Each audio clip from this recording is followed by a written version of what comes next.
Yan, arroz caldo with seaweeds. Ito na yung aking mung beans. Second harvest. Oh, isang ganito ang second harvest ko. Tingnan niyo, puno, di ba? Sabi ko sa inyo, yung maliit na yon, ang konting-konti, dadami yan. O kaya ito po, punong-puno. O, ayan. Kumuha ng konting rice, pwedeng uncooked or pwede rin cooked na siya at anuhan ng gusto. Katulad po nito, no? Boil it some more hanggang siya ay talagang malambot na. Yan po ang paggawa ng congee. Congee with seaweeds. Ayan. Tapos, maggigisa tayo mamaya, guys. Pagkalutong-luto na siya. At sasabawan po ng marami. So, napakasarap po ng ating congee. For our ingredients, nandito po yung ating, yes, of course, yung panggisa natin, onions, garlic, and ginger. Meron po tayong turmeric at saka black pepper. Magandang tandem po yung dalawang yan. We have a little salt and of course, puputulin natin, okay? Liliitan natin yung ating seaweeds. Maganda po ang seaweed sa mga radiation, mga ganyan. Okay, wala pa naman tong malay mo, talagang meron ng mga radiation sa ating paligid, 'di ba?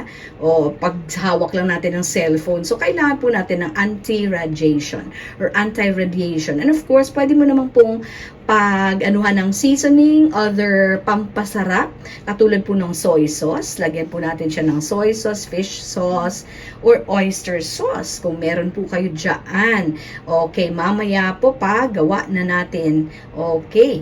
Para po sa ating congee, hindi po enough na sinaing lang siya. Kailangan po lumambot siya. At dadamihan po natin ng sabaw yan. Ayan na po ang ating seaweeds na niliitan na.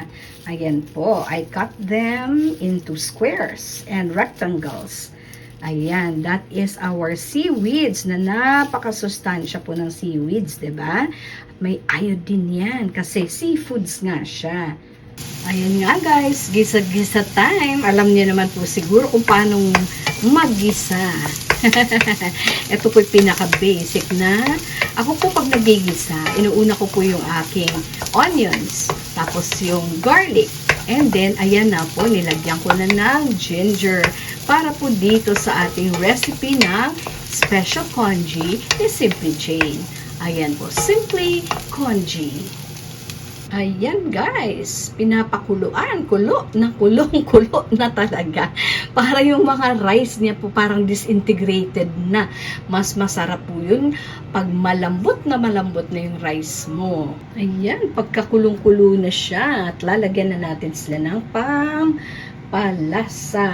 Ito po yung ating turmeric.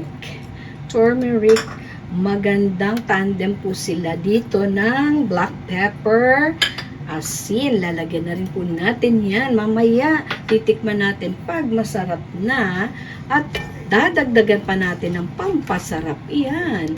Ano kaya ang pampasarap na yun? Ay, panoorin niyo sa Kung Fu Panda.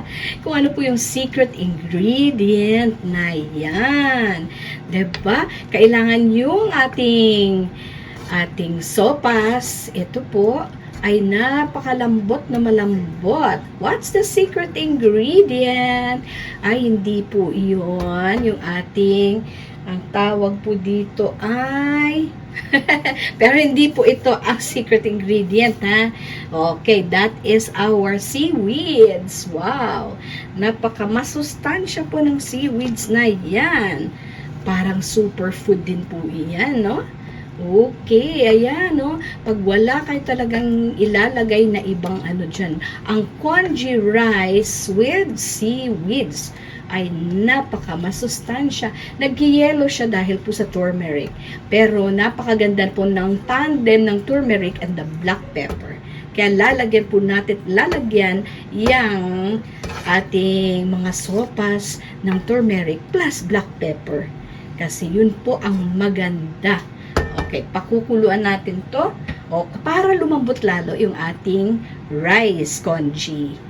Ay, wow! Congee rice with seaweeds. At saka nandyan po, nilagyan natin siya ng garlic na talagang crispy and golden brown. Lalagyan pa natin ng calamansi on top. O, di ba? May calamansi tayo.